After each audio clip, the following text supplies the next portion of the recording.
levels that wearing cover in front of your mouth causes hypoxia, which is hazardously low levels of oxygen, causes hazardously high levels of carbon dioxide. So carbon dioxide can be good, yes, but hazardously high levels of carbon dioxide are not good. And so the levels that these breathing barriers create, and I can't call them masks because they're not masks, they're breathing barriers.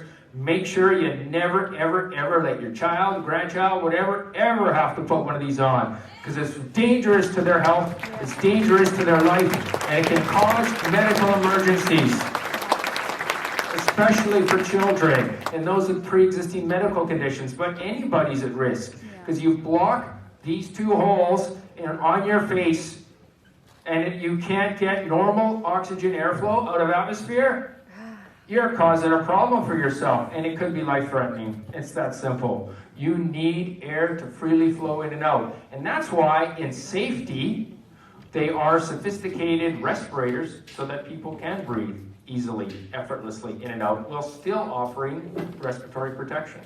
So the point is that these devices are harmful in many ways. I don't want to go into very many points because there's a lot of great speakers, and I just wanted a couple minutes. So in the meantime, I got a follow-up brochure that comes into more details, the hazards, and also talks about the sanitizer and how poisonous sanitizers are, hand sanitizers. Avoid them like the plague. They are poisonous. They were never designed for human contact. They were never designed for skin contact. They're not safe for skin contact. They are designed originally for sanitizing equipment, not people. Wow. So if you do get this on your hands accidentally or accidentally intentionally, please wash it off with soap and water, running water, for at least 15 minutes. If medical conditions develop, please seek a physician. And that's not my words, that's a quote off the material safety data sheet for the chemical hazards of these material safety data sheets, and if you on these sanitizers. And if you don't believe me, simply look it up online yourself. Wow. Okay, so in conclusion, thanks so much for gathering those wayward brochures for me. I'm more than happy to talk to each one of you. I'll be towards out the back and around the back so that the other speakers are not disturbed momentarily, and I'll also be here, and I definitely want to hear what they have to say as well, because I'm here to support anybody that's here to stand against injustice, anybody that is here to stand up for freedom and is willing to do so without compromise, as am I. Thank you very much, all of you.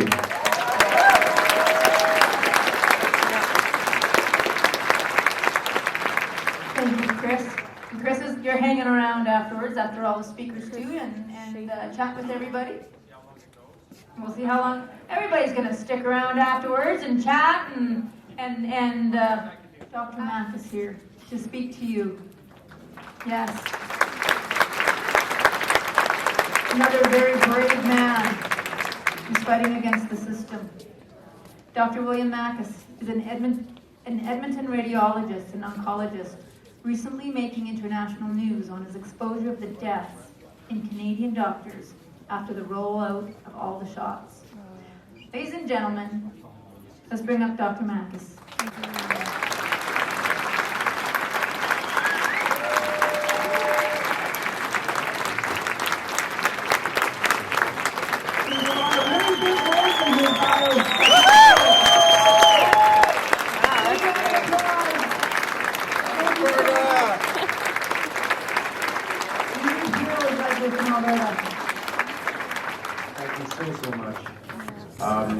It's really a pleasure for me to be here. Just like Pastor Artur Pawlowski, I actually escaped from a communist country. I was born in communist Czechoslovakia. I remember as a kid I was standing in bread lines to get bread for the family. My parents would drop me off. I'd stand in the line. We'd have trouble getting toilet paper. We'd get trouble getting any kind of necessities. And one day my parents packed up whatever they could carry, and we fled from the country. We applied for refugee status at the United Nations office in Yugoslavia, and we lived in a refugee camp for a year. That's where I learned. Sometimes they'll say it's called unknown. I call it sudden death after COVID vaccine. It's been happening more and more. As you know, #1 cause of death in Alberta. No one wants to investigate it. No one wants to talk about it.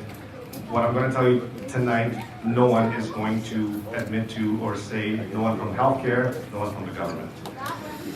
Since the rollout of the COVID vaccine, well, first I'll say, do you know who the most vaccinated people in Canada are? Seniors. The elderly, correct, but also the doctors.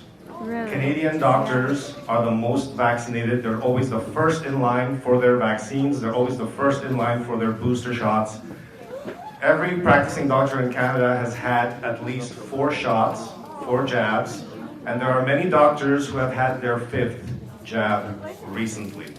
Okay, so they are the most vaccinated people, young and middle-aged people in Canada. Now, since the rollout of the vaccines, 93 Canadian doctors have died suddenly or unexpectedly. 93. The most recent one, 2 days ago in Calgary, a famous thoracic surgeon, Dr. Grande, died suddenly and unexpectedly at the age of 56. So I've been publishing about this recently. The ages range anywhere from 25 onwards. And every age category of doctor has seen increased mortality. Doctors above the age of 50, the increased mortality is anywhere from 30 to 50% higher than pre-vaccine years. As you go younger, that gets worse. Doctors under the age of 50 are dying at twice the rate they were dying before the vaccine rollout. Under the age of 40, 4 to 5 times the rate. That's 400 to 500% higher. Doctors under the age of 30 are dying at 8 times the rate compared to the pre-vaccine rollout. So what is happening? Why are doctors dropping dead left and right? Why is no one investigating it? And I'll sort of give you a list of what I think is happening, the side effects that are leading to these sudden deaths and what they're trying to call the sudden adult death syndrome, which doesn't exist. There's no such thing. It was basically invented to cover up post-vaccination deaths. The #1 cause of these deaths is cardiac. And cardiac because the vaccine, which is supposed to stay in the arm, we've all been told that the mRNA vaccine is a little shot in the arm, it's supposed to stay in the muscle, it's supposed to express the spike protein of the coronavirus, it's supposed to teach the immune system how to fight the coronavirus, and then after a few days it goes away and you're fine. And that's absolutely not what's happening. What is happening is that you get the vaccine shot, and the lipid nanoparticles with the mRNA get into your bloodstream. And once they're in your bloodstream, they travel everywhere. They travel to your heart, they express spike protein in your heart. That causes a massive inflammation. Now, this inflammation is silent. It's called myocarditis. When it's silent, it's called subclinical myocarditis. It means you don't have any symptoms. You don't have chest pain, you don't have, feeling your heart racing. You basically don't know you have the inflammation. The inflammation causes little scars. These scars can then interfere with the conduction of the heart, the rhythm that the heart creates. And then you could be out for a jog, you could be out swimming, you could be sleeping. You get a sudden arrhythmia. If they catch it in time, they might be able to save you. If someone knows how to do CPR and someone gets you a defibrillator or they get you an ambulance, they may be able to save you, but most of the time, these arrhythmias are fatal. This is where the sudden deaths are coming from. If you look at the list of doctors that I've put together, it's all over the internet, you will see doctors in their 20s, 30s, 40s, 50s collapsing. 3 doctors died this summer while swimming. One of them was a triathlete. 2 doctors died this summer while they were out for a jog. One of them was an Olympic athlete and a triathlete, 50 years old, went for a fun run, dropped dead during his fun run. Doctors have died cross-country skiing, they've died hiking. There's a cardiologist in Quebec, 56 years old, who was in a cycling competition, dropped dead during the cycling competition. So it's this inflammation of the heart. Very few people are talking about it. You know who's talking about it? Dr. Peter McCullough from Texas is talking about it, and you know what happened to him? He just lost his medical license. They stripped him of his medical license for talking about this. He's got $1 million lawsuit from his former hospital employer against him. They're trying to bury him. Another doctor who's talking about this, a cardiologist as well, is Dr. Asim Malhotra from the United Kingdom. He's actually gone to the Parliament in the UK and tried to talk about this. They're coming after him as well. So myocarditis is the big thing now. In fact, a couple of days ago, Pfizer and Moderna have come out and they said, okay, we're now going to study the myocarditis that's happening post-vaccination. It's a little bit late for that. You've sold billions of vaccines, and now you're going to study the major side effect that's causing sudden adult death syndrome. It's a little late for that. So how common is this myocarditis? The myocarditis, they'll tell you, the health authorities will tell you, it's 1 in 5,000, 1 in 10,000, 1 in 20,000. It affects teenage boys. It's mild. They'll get a little inflammation of the heart. They get over it. It's fine. Those are lies. Like everything else the government lies about, they're lying about this as well. There's been major studies done in Thailand and Switzerland now where they found that the rate of myocarditis can be as high as 1 in 30 people per injection. Now you've got people taking 1, 2, 3, 4 injections. You've got 1 in 30, 2 in 30, 3 in 30. Suddenly you're 1 in 10. This is actually very common. Not every case of myocarditis will result in a sudden death, but any case can. The risk is there, and you've got to be aware of the risk. You have to be aware of the risk for yourself, for your loved ones, for your kids. These shots, do not take another of these mRNA shots, because it's not just the COVID shots that put you at risk of all these side effects, injuries, and deaths. They're coming out with mRNA shots for RSV. Maybe that's why we have a shortage of children's Tylenol, and we have this huge outbreak of influenza and RSV in kids. And in Edmonton, we've got 20,000 kids that are off school because they're sick. Half of those kids are vaccinated, by the way. Half of those kids have had their immune systems damaged, and now we see an unprecedented wave of respiratory infection, and of course doctors are baffled. Doctors are baffled. They have no idea what is going on, and yet they've been pushing mRNA vaccines into kids that have been damaging their immune systems. And so, protect your kids, because they're coming out with mRNA vaccines for RSV. They're coming out with mRNA vaccines from influenza. They're going to want to vaccinate pregnant women for RSV before they give birth.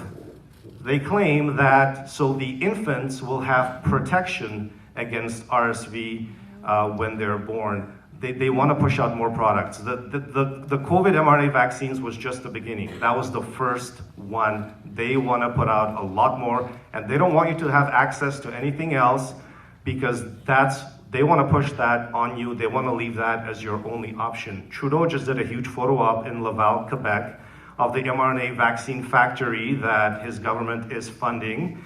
And he proudly said that they're going to be pumping out 100 million mRNA vaccine doses per year.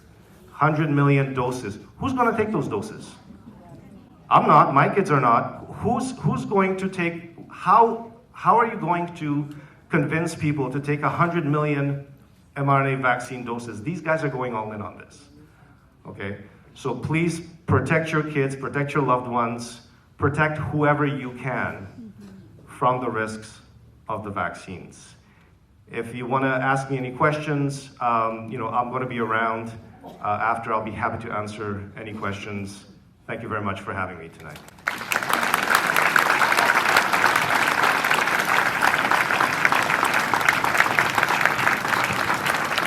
Dr. Makis, everybody.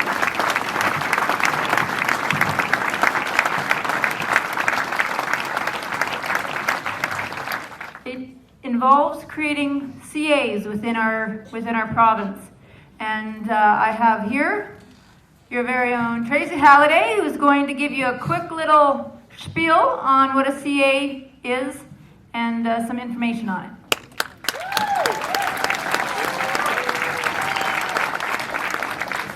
Hi everybody, thanks for coming. So the one way that we can fix this is by getting some strong representation in our ledge.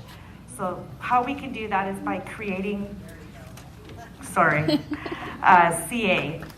So we're gonna have a founding meeting for our Grand Prairie Wapiti on November 21st at 7 p.m. at Crystal Creek Hall. Whoever's a member and not a member, you are more than welcome to come. We're also gonna have an info meeting for the Grand Prairie area CA in the coming weeks. There'll be an email that'll go out and give you the date, time, and place. But what does a CA do? CAs bring awareness and membership to the Independence Party and its platform. The CA members help contribute to the party policy, for this is what helps shape the future of Alberta. And the CA is who holds the TIP MLA accountable when he is elected. If you need any information on joining a CA, please come see me at the membership table or the merchandise. So we have merchandise for Artur, which is the Solidarity Movement, hat, toques, shirts, and also for TIP. Thank you. Here tonight, God bless.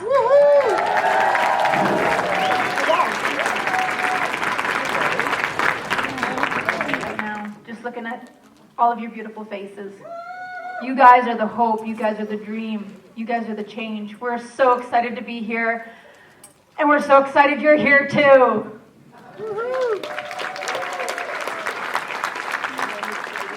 We have got an amazing evening here for you tonight. We've been on the Alberta road trip for the Independence Party for the last, feels like weeks, but it's actually been a week. And we're here with also Laura-Lynn Thompson with the Let Freedom Ring Tour, which isn't that amazing? What a beautiful partnership, hey? And I want to thank your very own Born Free GP for providing us with supper tonight. Nancy, Darlene, Denise, and Kathy. They put on quite a spread for us, for all the volunteers and everyone who came here, and even some folks who came early. They even got to eat too, so we really want to thank them and for helping organize bringing Laura-Lynn into town. So let's give them a big round of applause. Population. Is it any wonder we've got some of the most lax euthanasia laws in all the world in Canada? We've got a prime minister who has signed on to the WEF, who's literally, I think, practicing for his next position, right? He's probably realizes his time as a PM is kind of done, and he's moving on to the next position. But when I found out the Club of Rome actually talked openly about depopulation, this is not a conspiracy theorist. Some of you might be here with your friend who's a conspiracy theorist, and you just came because you've noticed they don't have a lot of friends lately. And they're like losing favor at work because they talk about some of these things, you know, and some of the things about the vaccine. So when you said, just come, it'll be fun, and you didn't kind of mention my name or, you know, Bob or Pastor Art or anybody. But now they're sitting here, and after hearing a little bit, you know, until they heard Dr. Makis, they probably thought this was an Amway meeting, right? But now they're cluing in. Let me tell you something. Those people who actually know what's going on, this is not hidden. It is for your eyes to see. Let he who has ears to hear and eyes to see what is going on in our world. There is a man named Dennis Meadows. I didn't have very long tonight, so I wanted to give you the most powerful information that I can give you. We are in a war. We are in an information war. We are to be sober-minded and understand the adversary that we are against. Dennis Meadows is in the Club of Rome. He tells Klaus Schwab what to say, and this is what Dennis Meadows thinks about there being too many people on our planet. But in one way or another, we are so far, globally, we are so far above the population and the consumption levels which can be supported by this planet that I know in one way or another it's going to come back down. So I don't hope to avoid that. I hope that it can occur in a civil way. And I mean civil in a special way. Peaceful.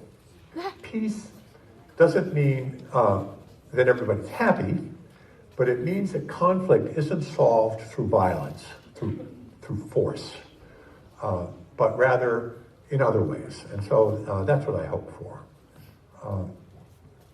That we can, I mean, the planet can support something like 1 billion people,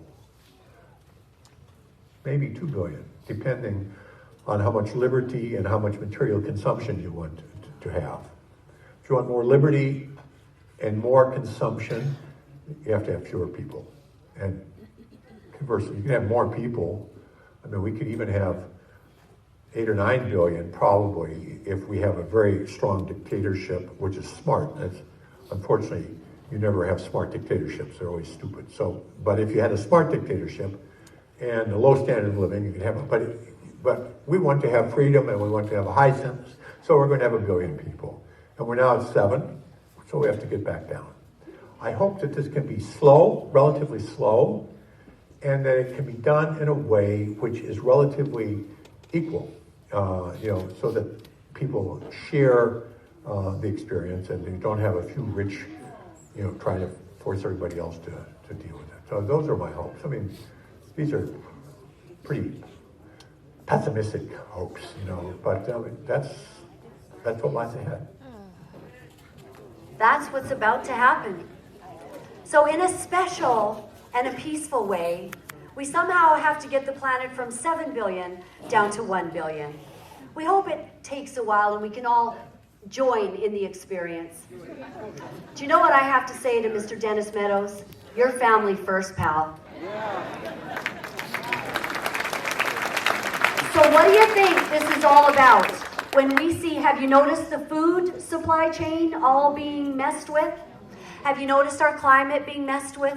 Have you noticed the impartation of this new vaccine and many more to come for all kinds of things? There's probably going to be a vaccine for shopping, ladies, one of these days, and we're somehow going to need it to get anywhere. And what about the new digital ID? I think that Canada at the G20 is now recommending a global health passport.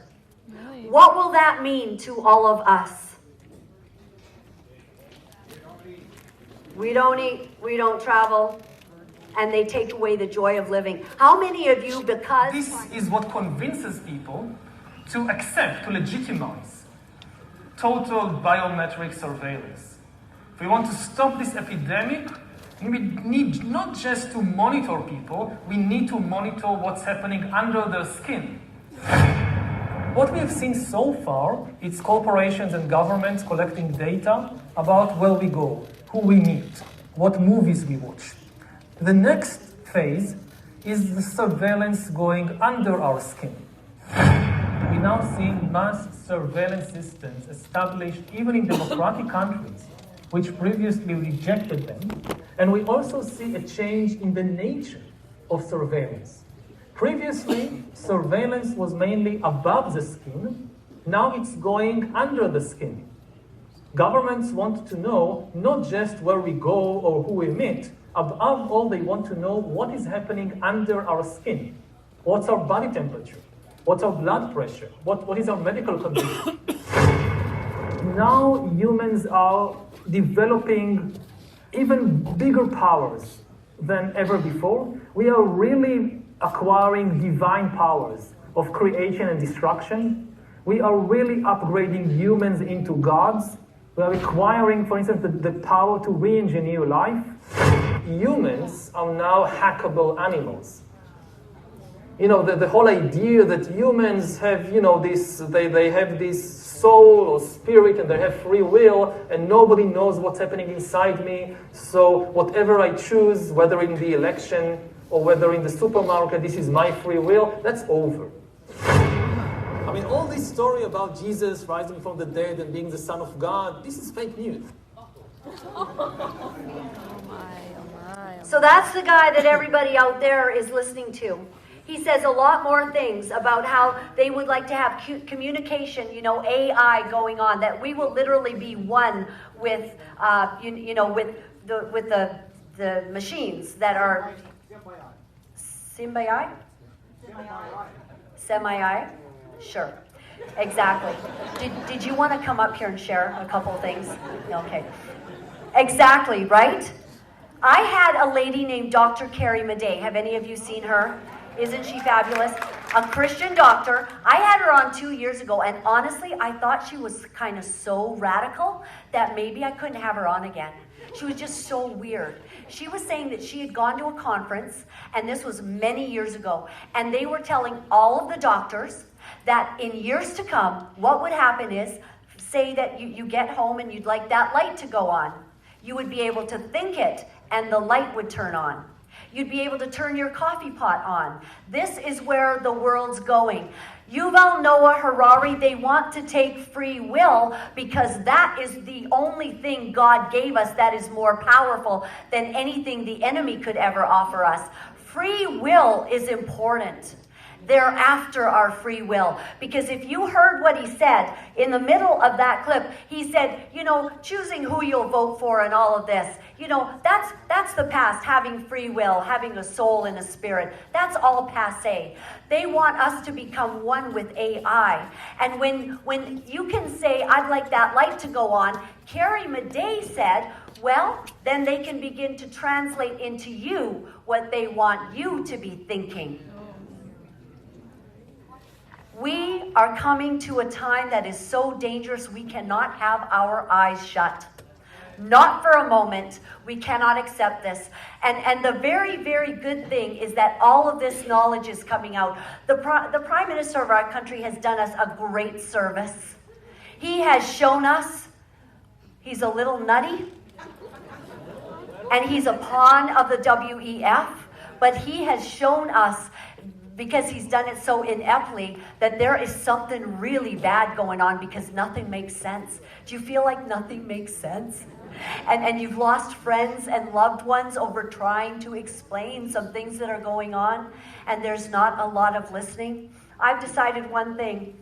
I love my vaccinated family and friends, and you will not cause division on anything that we are going to do. We must remain loving and loyal and kind to those who are not in agreement with us.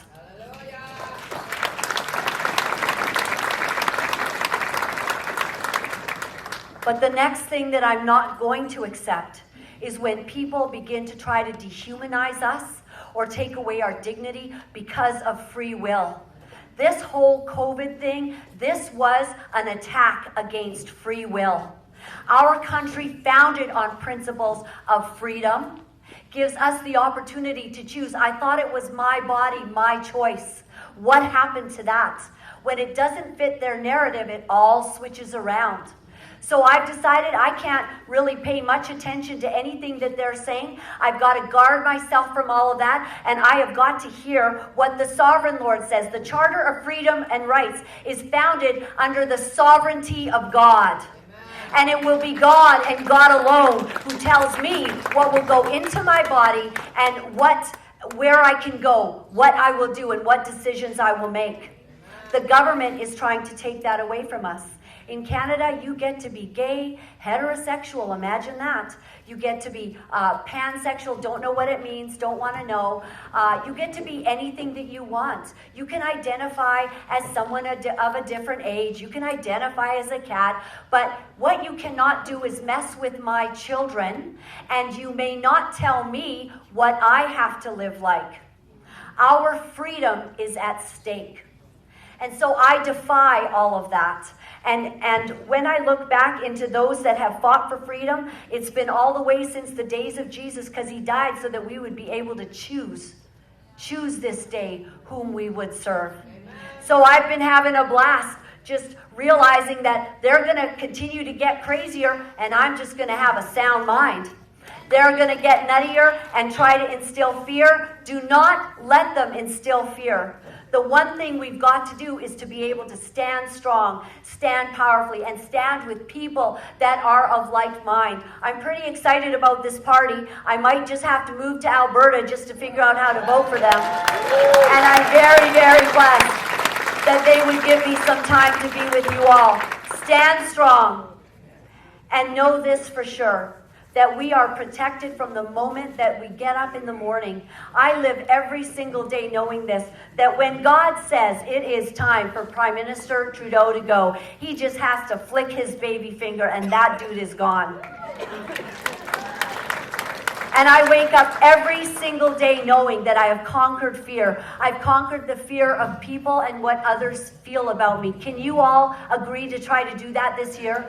Get over being afraid of other people and what they think? Because you're going to become powerful when that happens. The second fear you must overcome, and it's you might feel it's a bit morbid, but the fear of death. If they can't make you afraid, then you get powerful. And you will probably, in this lifetime, never be required to give your life. But when you know that you are willing at any price to pay the price that it costs for freedom and for your country, then you will be more powerful than they have ever seen. And that will freak them out. And we've already scared them, by the way. We've already scared Prime Minister Trudeau. So keep up the good work, everybody. I love you very much. Thank you for all that you've done. Please, enjoy Pastor Art and Bob for the rest of the evening. God bless you. Thank you.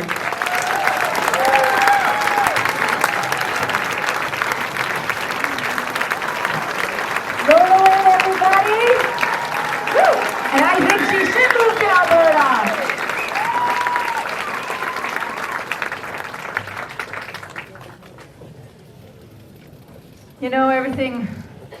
Everything that Laura-Lynn said rings so true.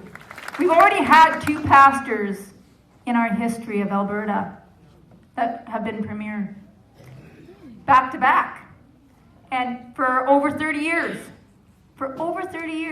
And I think that's why Alberta has become so strong, so innovative, filled with hard-working, God-loving people, and why we're not afraid. Well, some are afraid now, but I think they've lost their way. Pastor Artur Pawlowski has been an exceptional leader and a warrior like no other. He's known as an advocate for the poor and the homeless. He's a warrior who stands for human rights, free speech, as a Canadian clergyman, for civil rights, and a civil and human rights activist. I'm going to make this short, Art, because I got a tickle. So get ready. By accepting the challenge to become the leader of the Independence Party, he wants to bring all Albertans together and make this a better future for our children and future generations. So everyone together, let's welcome our leader of the Independence Party, Artur Pawlowski.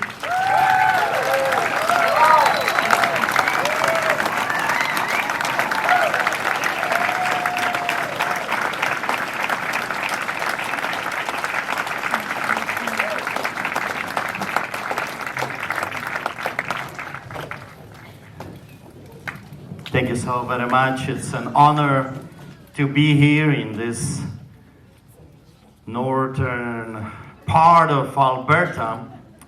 And quite often when I was sharing my story, I would say that my grandfather escaped Siberia and took him a year to come to Poland. But now in Calgary, Alberta, I live in my little Siberia. However, when I came here, I think I'll have to recount. I mean, this is real Siberia. I don't know how people survive here. You must be tougher than the nail. So first of all, I want to thank, a big thank you to all the volunteers. I spent a week with you. We traveled from city to city. I mean, you are an amazing, exceptional people. Thank you so much for dedicating your life and plowing this field, because what we're doing right now, my friends, we are making history. So big thank you to all the members. Also, I want to say thank you to APP members as well, Because wherever we go, there are members coming to us, and they are doing an excellent job of educating Albertans about this idea. I know it's crazy idea. It's idea that we have not seen for a very long time, the idea of independence, the idea of freedom, the idea of a referendum. If you know me, if you have been following my story, I have been talking about referendum since the times of Jesus. I have been advocating for the people's right to choose for themselves on key issues. Why not? How come just few? I have very ungodly thoughts when I think about politicians, so forgive me. Those people, how come those crazy psychopaths, because that's what they are, can rule over us and decide if my children can live, decide where my children can go to school, to decide what my children can learn and with whom? That's absolute insanity. Insanity. When I was listening to that crazy, again, you see, I have ungodly thoughts. That crazy person, I could only think about one thing. And then we have been traveling around this amazing province of ours that we love so much with Bob. And then suddenly one day it hit me. Look, God has given us this amazing opportunity. We have Bob the builder and Art the plumber to actually fix the problem. We have a problem in this land, and that's actually a sewer problem. And it stinks like crazy. And it's coming, the stench is coming straight from the legislature. But not only there, they have a big plumbing problem there, but we also have problem in our municipalities with mayors, councillors. I mean, excuse me, where were those devils when we were losing our lives? Where were those people that swore to protect us and represent us? Like cockroaches. When the light came, they were nowhere to be found. Like hyenas in a savannah. When the lion would start roaring, those hyenas were nowhere to be found. They failed us. Shame on them. Shame on them. We were paying them big money, we still do, unfortunately, to represent us, to represent you, to represent those kids. When I look at the kids, I'm worried. What kind of a nation, what kind of a country are we going to leave behind? And today, we are deciding what kind of a nation they're going to have tomorrow. You know that today, right now, we, the people of Alberta, have a choice. We have a choice for them. And you see, if you know my story, you know that I grew up in Poland, under the boots of the Soviets, behind the Iron Curtain, in a very particular country, a country that was attacked by the Nazis, a country that was attacked by the Ottoman Empire, Mongolian Genghis Khan, Vikings. When the Vikings came to Poland, they said, you people are crazier than us, let's make a deal. When I talk about Shadrach, Meshach, and Abednego, when I talk about those stories from the Bible about Joshua and Caleb, I'm telling you, there must be Polish immigrants. I think King David was a Polish immigrant. I can't prove it to you, but I believe that's the case.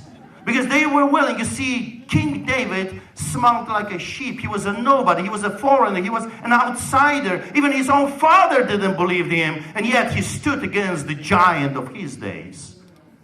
My friends, Albertans, it's time to rise up and stand against the giants of our days. And if you don't want to do it for yourself, fine, I understand that. Do it for them. Do it for the children that you claim that you love. Do it for your grandchildren. Because I'm telling you, communism and socialism and fascism is no fun. I think I feel like this thing is staring at me. Go down. I felt the eyes of the plunger. He says, where are you going to put me to work? I want to work. I don't want to just watch what is happening and everything crumbling. When I hear Laura-Lynn, you always crack me up. And I mean, like, I thought you're going to steal my thunder, but actually you made me cry. And when you were talking about arrows that you were following and you just kind of were lost in the end and you were following the arrows and now the arrows are gone. My God, the arrows are gone. But I'll tell you my experience. When the arrows were telling me to go that way, I would go the opposite way. And I remember bumping into some people that were going the opposite direction. And they were scared. I remember one day, those people would come and I would go the opposite direction. I was like, wah! Like a cat. And I'm thinking, oh my God, I have fallen so low. I must be ugly. I don't know what happened.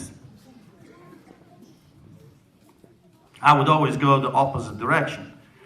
I don't want to participate in this craziness. I don't want to participate in this crazy experiment they're pushing on all of us. You were talking about the monkeypox, right? I remember when I was in the States, I was traveling all over, and I was hugged probably by tens of thousands of people. Probably I was in 30, 40 states, and the people would come to me and say, Pastor, are you not afraid of the Delta variant? I said, like, what? There's another variant? Yeah, there is a deadly variant called Delta. I said, why would I care about Delta if I serve Alpha and Omega? Why would I care about that stuff? I don't find in the Bible you can raise the dead and heal the sick, but be afraid of the Delta. And I mean, I'm open for correction.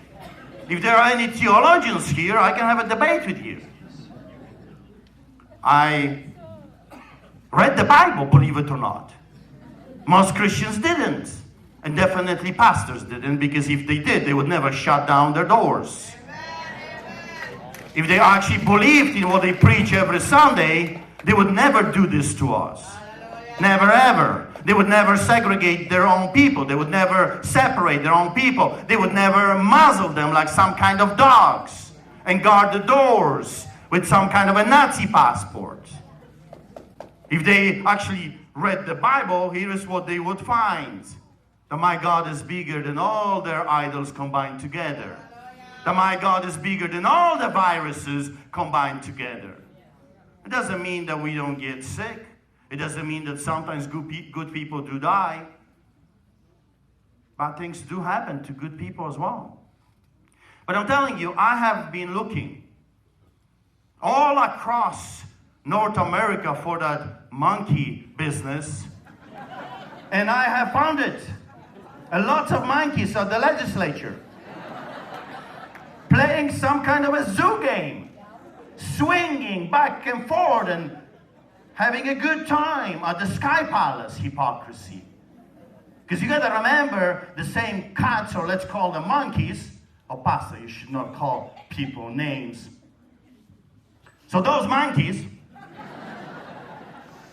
they really did not believe in what they were pushing on the rest of us. You see, and you got to remember, you're talking to a Polish immigrant. I've seen this movie before. When the party would say, you are not allowed to participate in this gathering because it's considered illegal. I was also charged with organizing an illegal gathering, and off we went with my brother David. I think he was coming with me as a bonus, you know, like 2 in 1. We got arrested, thrown in prison. I was roughed up, assaulted by the police, almost broke my legs and my wrists, and I spent 3 days and 2 nights on concrete with my brother David. And those monkeys, 2 days after we were released, partied with whiskey at the Sky Palace, telling you and me, we are the pharaohs, you are the slaves. Telling you one love for me, a totally different one for thee. Laura was talking about people identifying as this, thought to myself with my wife, so how about I will identify as the Premier of Alberta? If they can identify as kitties or fluid something flying around, who knows, I'm lost. And that worries me because I have been found by Jesus and now I'm lost in all this rhetoric, this craziness. So if we have moved into this craziness of whatever you feel you are, I feel like the Premier of Alberta. I want my office at the legislature. And not just for me. I know Bob, the builder, is identifying as the MLA. And we have a few others that identify as the ministers and etc. You get the picture. Well, let us, come on, you want to kill me? Give me some time to unplug your washrooms in Alberta, then I will do it nationwide. Just please have mercy on me. I am a good plumber, but I'm not that fast. Some time ago, a great Canadian declared some powerful words for the whole world to hear, and that's what I want to share with you. John Diefenbaker said those words in the House of Commons during the debate on the 1st of July in 1960. Listen to the words of the Prime Minister of this great nation. And listen, understanding that I moved to this country. I emigrated here not for money. We were great. We were established in Europe. We had great businesses, and my father owned a business. My mom and I owned a business. We made lots of money. I did not have to come to Siberia to make money. I came here for freedom. And I remember a meeting in the Canadian Embassy in Athens when the officer said to me, come to Canada, sell everything you have, come to Canada. This is the freest country on earth. In Canada, where no one will ever persecute you for your faith. So we decided to sell everything and move to Calgary, Alberta in 1995. I moved to Canada because I knew I want to start a family, I want to build a house and have children, and I wanted my children to grow up in a free country. As you know, I grew up in hell. Constant lineups, never-ending abuse of power, people being arrested at 5 in the morning for nothing. My wife, I remember when she was a little kid, she was smuggling pamphlets for the Solidarity movement. And if you were caught with one pamphlet, that was a year of imprisonment after you were tortured by the police. I remember growing up when the police would always say those words, give us a man, we'll find something on that man. Lawlessness. And keep it in mind that during that time, during the Nazis invading our nation in 1939, all the way to 1989, Poland had a constitution. Just like we have the Charter of Rights and Freedoms, we have a constitution, we have the Bill of Rights, and we have the human rights, and we got the Criminal Code of Canada. All of that was thrown out the window during these crazy times. And the same way happened to the Polish people when the Nazis invaded. You see, when you're talking to the Nazis, they don't care about your piece of paper. They don't care about your rights, human rights. The communists, the socialists, they don't care about your human rights. And you've heard that psychopath, that he wants to murder your family and your children. And Laura is right. Let's start with him. I would vote for that. You want to clean the earth? Well, let's take the Schwabs of today and all those crazy... You know what they are? They're parasites. That's what they are. They cannot survive by themselves. They have to suck the life out of the rest of us. You know, it's like some people want to reason with those people. They want to say, hey, you know, why you're doing this to us? It's like talking to a mosquito and trying to have a debate with a mosquito. Please stop sucking my blood. It's mine. That's the politicians of today. They're bloody mosquitoes. And you're trying to reason with them, but that's their job, to suck life out of you. As Canadians, you know how much taxes we pay? You don't know because you're so busy working. to pay those taxes. 55% combined. Taxes being robbed from us, stolen. Stolen by whom and for what? Excuse me, so they can give themselves bonuses? Here is what this great man said just a few years ago. I am a Canadian, he says. I am Canadian, a free Canadian. Free to speak without fear. When was the last time we could speak without fear of being arrested or fined or deplatformed or censored? Speak, free to speak without fear. Free to worship God in my own way. In my own way, not Trudeau's way, not Kenny's or Smith's way, or Hinch's or Tyler Chandru's way, or Copping's, or Travis Taves, or the Nixon brothers. It sounds like a mafia, because that's what they are. And they were using our police force just like the mafia uses muscle. They were just gangsters in uniform, laying on the ground, and 10 minutes later, one would jump like someone put a knife in his butt, and he would change the channel. And then we would watch another movie for another 10 minutes. And then he would jump again and change the channel. In a week being there, we watched about 50 different movies, 10 minutes each. Not one movie we finished. It was hilarious, actually. It was unbelievable. I said, hey, that's how you watch movies in psych ward. Okay.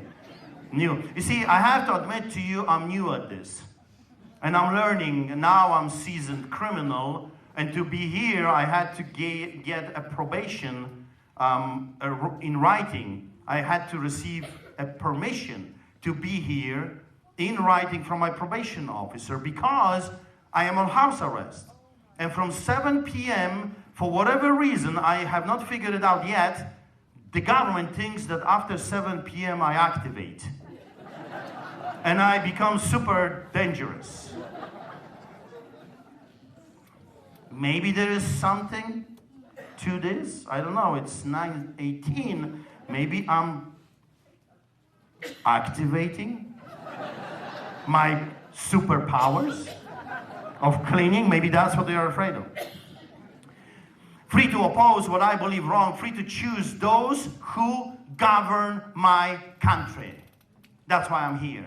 When I was in a solitary confinement, I remember walking back and forth. There's nothing to do. For 3 weeks, they would not allow me to see my lawyer. They would take my glasses. They would take my Bible. They would take my write-ups. Everything illegal. And then I was frustrated. You see, I felt like a caged lion. So I walked back and forth, and finally one day I said, okay, Lord, fine. If they will not allow me to be just a pastor, I will become a pastor politician. And what was chasing me yesterday, I will be chasing tomorrow. Amen.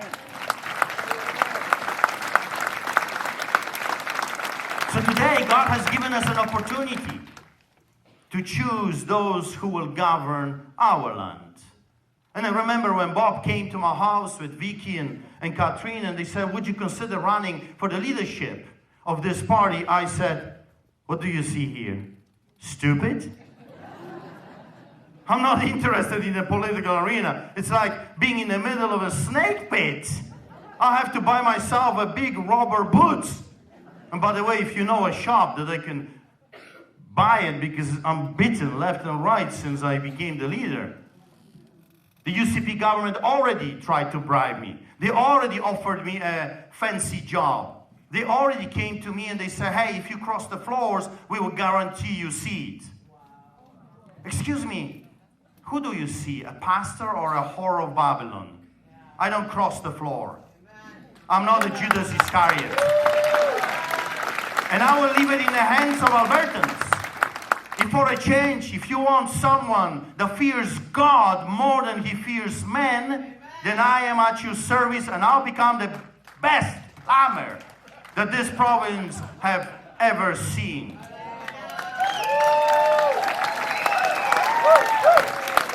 He ends with this. This heritage of freedom I pledge to uphold for myself and all mankind. And I pledge this as well for all Albertans. Robin Williams said those words, if we're going to fight a disease, let's fight one of the most terrible diseases of all, indifference.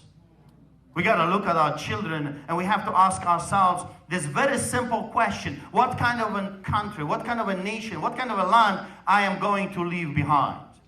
Free or enslaved?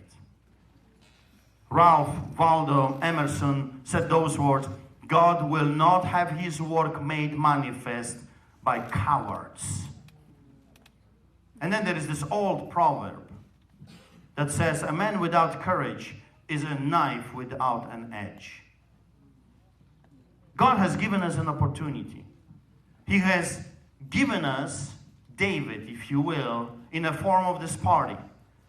And yes, I understand that the giants are big.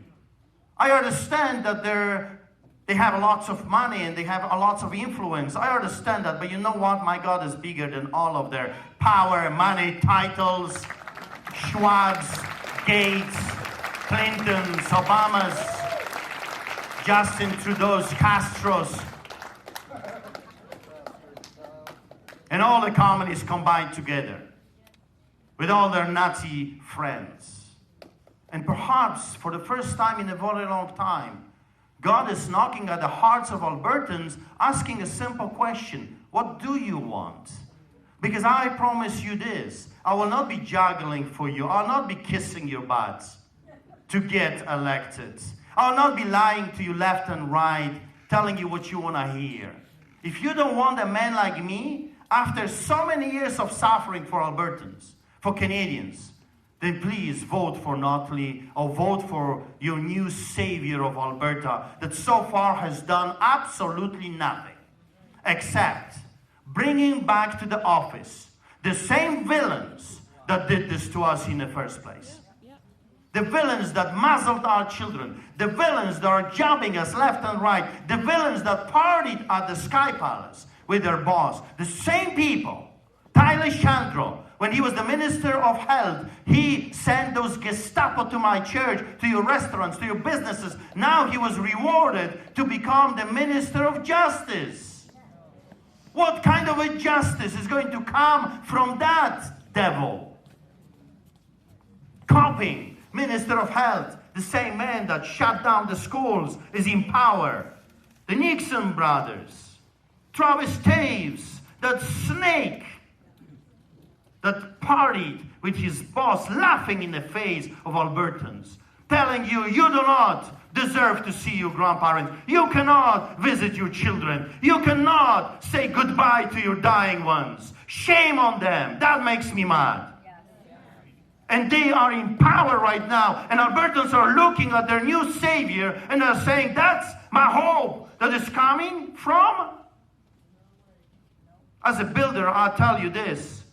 You can build a palace of gold on a rotten foundation. It's going to crumble. You gotta destroy it all, remove it all, and build brand new. Amen. With new people. People just like you, community members, heroes of today, the nurses, the firefighters that were kicked out. Those are our candidates for the next election in May.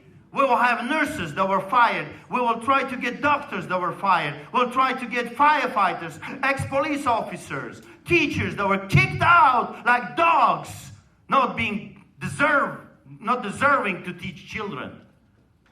We're going to get them. Because I tell you, when they get in power, they will do everything in their power to protect you. Because they already paid the price. That's what this party is all about. I remember at the beginning of the year, we had about 300 members. We are 10 times bigger right now. And it's growing every single day. Spread the word around. Let the people know what's happening. And I'm telling you, giants are no match for God's smooth stones. Be blessed.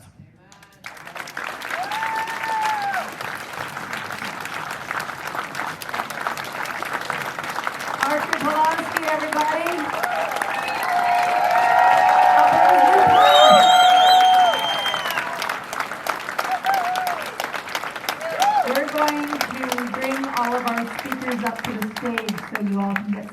doctors. Stick around, let's chat. We're so happy you guys came out. Be brave every day. Spread the word. You are our people. And have a wonderful evening.